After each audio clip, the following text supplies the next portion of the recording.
ನೋಡಿ, ತಮಿಳುನಾಡಿನ ಸಿಎಂ ವಿಜಯ್ ಅವರ ಇತ್ತೀಚಿನ ಕೆಲವೊಂದಿಷ್ಟು ಕೆಲಸಗಳು, ಅವರು ಹೊರಡಿಸ್ತಾ ಇರುವಂತಹ ಆದೇಶ ಖಂಡಿತವಾಗ್ಲೂ ಕೂಡ ಜನರಿಗೆ ಇಷ್ಟವಾಗ್ತಾ ಇದೆ.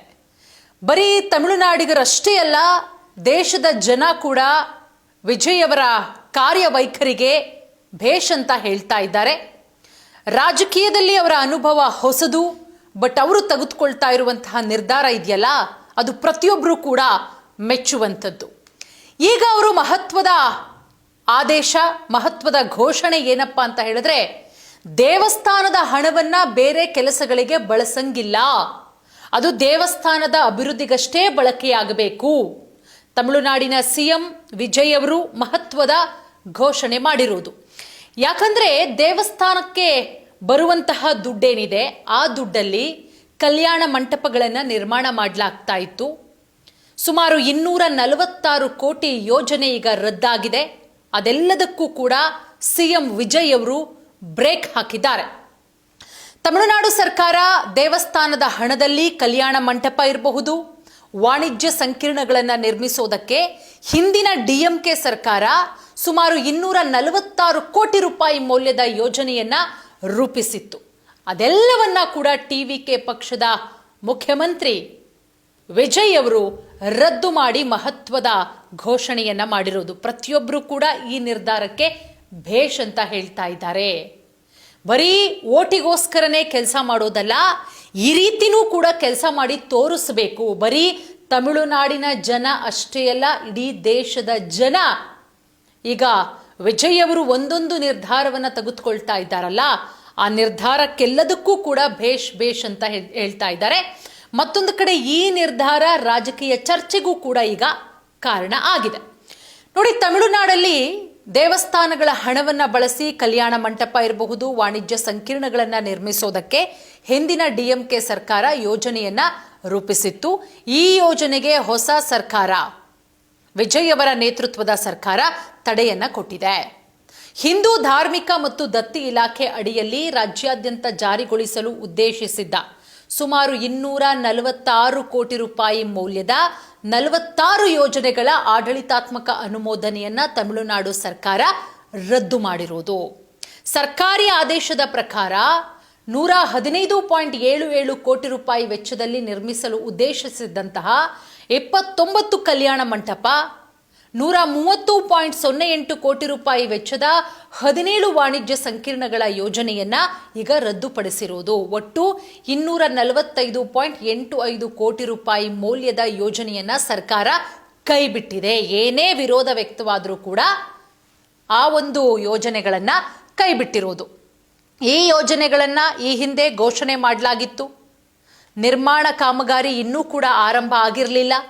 ಯೋಜನೆಗಳಲ್ಲಿ ಹಲವು ಕಾನೂನು ತೊಡಕುಗಳು ಕೂಡ ಇತ್ತು. ಸೊ ಇನ್ ಕೇಸ್ ಏನಾದರೂ ಇವುಗಳನ್ನು ಮತ್ತೆ ಮುಂದುವರಿಸಿದ್ರೆ ದೇವಸ್ಥಾನಗಳಿಗೆ ದೊಡ್ಡ ಆರ್ಥಿಕ ಹೊರೆಯಾಗುತ್ತೆ. ಈ ಒಂದು ಆದೇಶದಲ್ಲೂ ಕೂಡ ಇದೆಲ್ಲವನ್ನ ಸ್ಪಷ್ಟಪಡಿಸಲಾಗಿದೆ. ದೇವಸ್ಥಾನದ ನಿಧಿಯನ್ನು ಹೇಗೆ ಬಳಸಬೇಕು ಅನ್ನೋದರ ಕುರಿತು ಟಿವಿಕೆ ಹೊಸ ಸರ್ಕಾರ ತನ್ನ ನೀತಿಯಲ್ಲಿ ಬದಲಾವಣೆ ತಂದಿರೋದೇ ಈ ನಿರ್ಧಾರದ ಹಿಂದಿನ ಪ್ರಮುಖ ಕಾರಣ. ನೋಡಿ, ಕಲ್ಯಾಣ ಮಂಟಪ, ಶಾಪಿಂಗ್ ಕಾಂಪ್ಲೆಕ್ಸ್ನಂತಹ ವಾಣಿಜ್ಯ ಯೋಜನೆಗಳ ಬದಲು ದೇವಸ್ಥಾನಕ್ಕೆ ಸಂಬಂಧಿಸಿದ ಕೆಲಸಗಳಿಗೆ ಮಾತ್ರ ಹಣ ಬಳಕೆಯಾಗಬೇಕು ಎಂಬುದೇ ಇದರ ಹೊಸ ಉದ್ದೇಶ. ಆದಾಯ ತರುವಂತಹ ವಾಣಿಜ್ಯ ಕಟ್ಟಡಗಳನ್ನು ನಿರ್ಮಿಸೋದಕ್ಕಿಂತ ದೇವಸ್ಥಾನದ ಸಂರಕ್ಷಣೆ ಇರಬಹುದು, ಅಲ್ಲಿಗೆ ಬರೋ ಭಕ್ತರಿಗೆ ಮೂಲಭೂತ ಸೌಲಭ್ಯಗಳನ್ನು ಒದಗಿಸೋದಿರಬಹುದು, ಪಾರಂಪರಿಕ ಕಟ್ಟಡಗಳನ್ನು ಉಳಿಸ್ಕೊಳ್ಳೋದು, ಅದನ್ನು ಬೆಳೆಸೋದು, ಅದನ್ನು ರಕ್ಷಣೆ ಮಾಡೋದು, ಇದಕ್ಕೆ ಈ ಹಣ ವಿನಿಯೋಗ ಆಗಬೇಕು. ಹೊಸ ಕಟ್ಟಡಗಳನ್ನು ಕಟ್ಟಿಬಿಟ್ಟು, ಆಮೇಲೆ ಏನಿದು ಮದುವೆ ಚೌಟ್ರಿಗಳನ್ನು ಕಟ್ಟಿಬಿಟ್ಟು ವಾಣಿಜ್ಯ ಕಟ್ಟಡಗಳನ್ನು ಕಟ್ಟಕ್ಕಿಂತ ದೇವಸ್ಥಾನದ ಅಭಿವೃದ್ಧಿಗೇನೆ ಆ ಹಣವನ್ನು ಬಳಸಬೇಕು.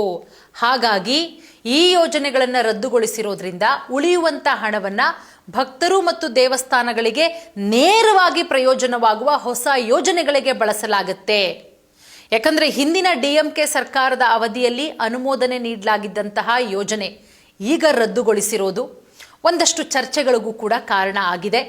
ಯಾಕಂದ್ರೆ ವಾಣಿಜ್ಯ ಆಸ್ತಿಗಳನ್ನು ಅಭಿವೃದ್ಧಿಪಡಿಸುವ ಹಿಂದಿನ ಸರ್ಕಾರದ ನೀತಿಯಿಂದ ಇದು ಸಂಪೂರ್ಣವಾಗಿ ಭಿನ್ನವಾಗಿರುವಂಥದ್ದು.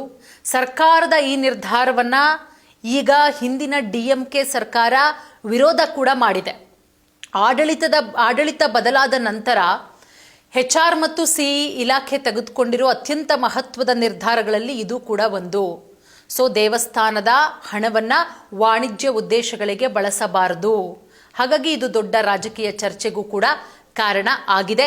ಇದೆಲ್ಲದಕ್ಕೂ ಕೂಡ ತಮಿಳಿಗ ವೆಟ್ರಿಕಳಗಂ ಪಕ್ಷ ಬ್ರೇಕ್ ಹಾಕಿದೆ. ಯಾಕಂದ್ರೆ 245.85 ಕೋಟಿ ರೂಪಾಯಿ ಮೌಲ್ಯದ 46 ಮೂಲಸೌಕರ್ಯ ಯೋಜನೆ ಹಿಂದಿನ ಸರ್ಕಾರ ಮಾಡಿದ್ದು. ಇದೆಲ್ಲದಕ್ಕೂ ಕೂಡ DMK ಸರ್ಕಾರದ ಅವಧಿಯಲ್ಲಿ ಅನುಮೋದನೆ ನೀಡಲಾಗಿದ್ದಂತಹ ಯೋಜನೆಯನ್ನ ಈಗ ಕೈ ಬಿಡಲಾಗಿದೆ.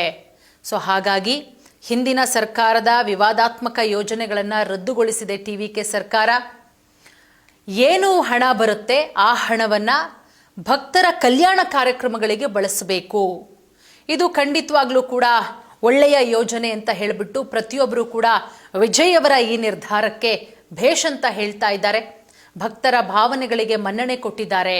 DMK ಅವಧಿಯ ಯೋಜನೆಗಳನ್ನು ತಕ್ಷಣದಿಂದಲೇ ಜಾರಿಗೆ ಬರುವಂತೆ ಸ್ಥಗಿತ ಮಾಡಿರೋದ್ರಿಂದ ಖಂಡಿತವಾಗ್ಲೂ ಕೂಡ ಎಲ್ಲರೂ ವಿಜಯ್ ಅವರ ಈ ಒಂದು ಯೋಜನೆಗೆ ಭೇಷ್ ಅಂತ ಇದ್ದಾರೆ. ಹೌದು, ಖಂಡಿತ ಅವರು ಯೋಚನೆ ಮಾಡಿರೋದು ಬಹಳ ಚೆನ್ನಾಗಿದೆ.